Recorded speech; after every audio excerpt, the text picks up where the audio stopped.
Hello, and welcome to our video corner. I'm Jerry Ashworth, editor of Thompson's Grants Publications. I want to talk to you today about federal government improper payments, or more specifically, monetary loss. To start with, let's take a look at the most recent improper payment rate statistics released by the federal government from their site paymentAccuracy.gov.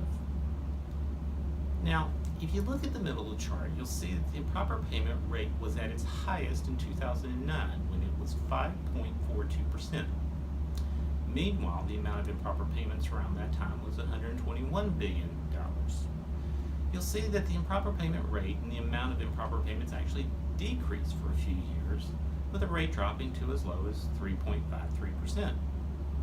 However, since 2013, the amount of improper payments has increased each year and has gone from $106 billion to $144 billion as of 2016.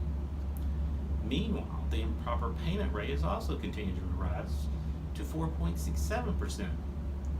With all the regulatory and legislative efforts to reduce the amount of improper payments in recent years, this increase is worrisome. So what does this mean? Does it mean the federal government is making costly blunders and mistakes?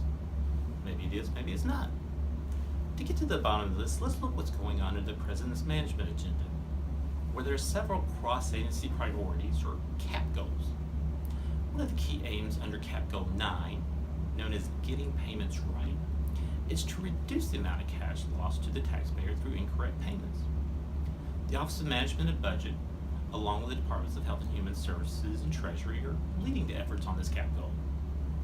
A fraud prevention conference here in Washington, D.C., recently hosted by the Association of Government Accountants, an OMB speaker explained that improper payments can be divided into three categories.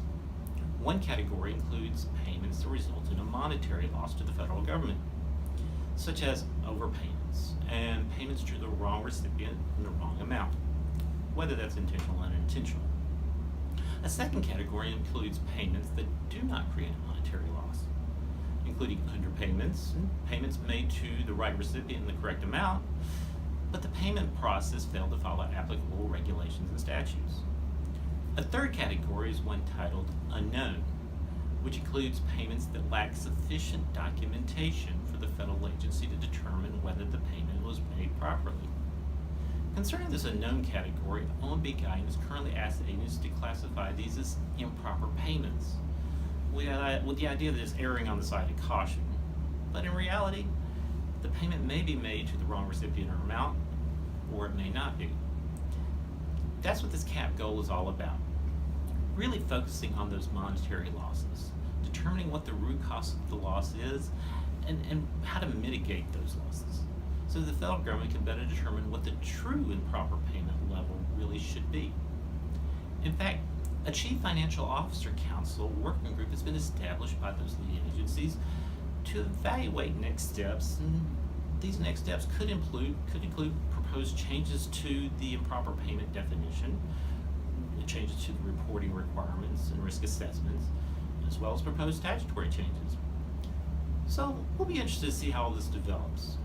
With the improper payment rate on the upswing, as the numbers currently show, it's important that people understand what these improper payments are, especially as they're now defined, and what changes we could possibly see going down the line. This will definitely be something we'll be keeping our eye on for the next several years. Thanks, and have a good day.